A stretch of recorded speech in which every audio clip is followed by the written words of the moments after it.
Dear Helia, things have developed in a way I was not expecting. Samara and I have gone over the information and have come up with a plan.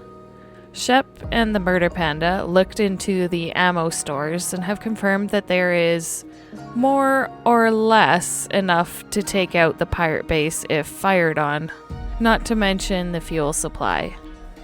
We have agreed that it is in our best interest to kill Sylvis and take Lena. Lena will be our source of information. Watson can easily take out Sylvis, and Shep and the Murder Panda will act as sweepers. My role is to occupy Lena and kidnap her. You're gonna have a good laugh at how that played out. I was on my way up to the HQ when Sylvis and Lena were headed down to the docks. This is where I realized my first mistake in my assumptions about Lena. They boarded a ship next to ours that had docked in the morning. The ROS Loyal Javelin. The familiarity that they walked onto the ship with no interference made it clear it was one of their ships. They spent a bit of time on the ship before leaving, where I got Lena's attention. At least it was a shorter distance to the ships. Both of the ships. I gave her my name and explained that I was on the ship that had assaulted the Crimson Paradox, and that our ship was the one that attacked the Crooked Revenant. Via how I was recruited onto the Crooked Revenant. I also played it off that I wanted to talk to her rather than the captain to talk to her, which is legit true. The original idea was to try and seduce her, sleep with her on the ship, and keep her on the ship. The secondary plan was to kidnap her. I played my ace card after she showed she didn't have any interest in me. It kind of feels like I only end up sleeping with girls when I'm drunk. Or when I'm not looking to. When I'm sober, things just fall apart. The ace card was the fact that I knew that she was actively looking for the Nameless Island and had information about it. I did not expect how badly this would backfire on me. The woman trusts no one.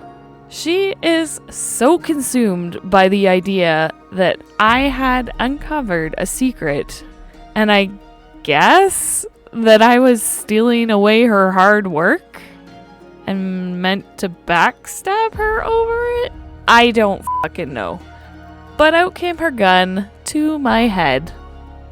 The irony that she escorted me onto her ship and locked me in her captain's quarters is not lost on me. Knowing what I know now, this makes a little more sense. But I will get to that.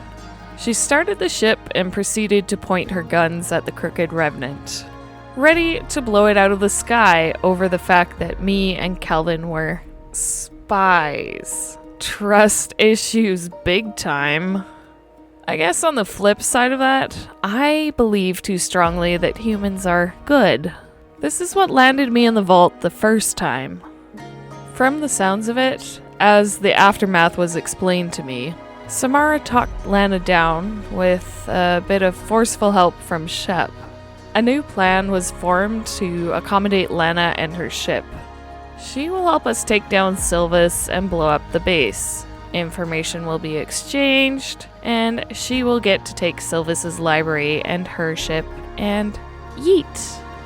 Honestly, I was more in favor of this plan than I was the last time I wrote you.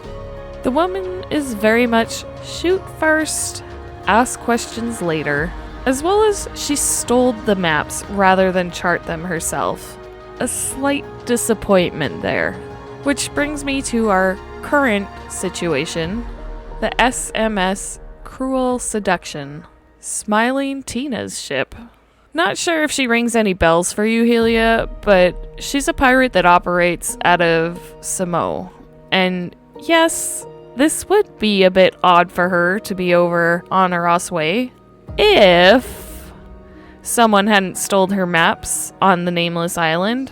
On the plus side, it means we're presented with an opportunity to help Lana and gain some trust. On the downside, This bunches our plan into knots. I suppose the best scenario would be Smiling Tina blows up the Loyal Javelin before we blow up the pirate base. And before we somehow get rid of Tina. Lana seems much more manageable than someone named Smiling Tina. Signed, Your Mess. Born Mad Hades.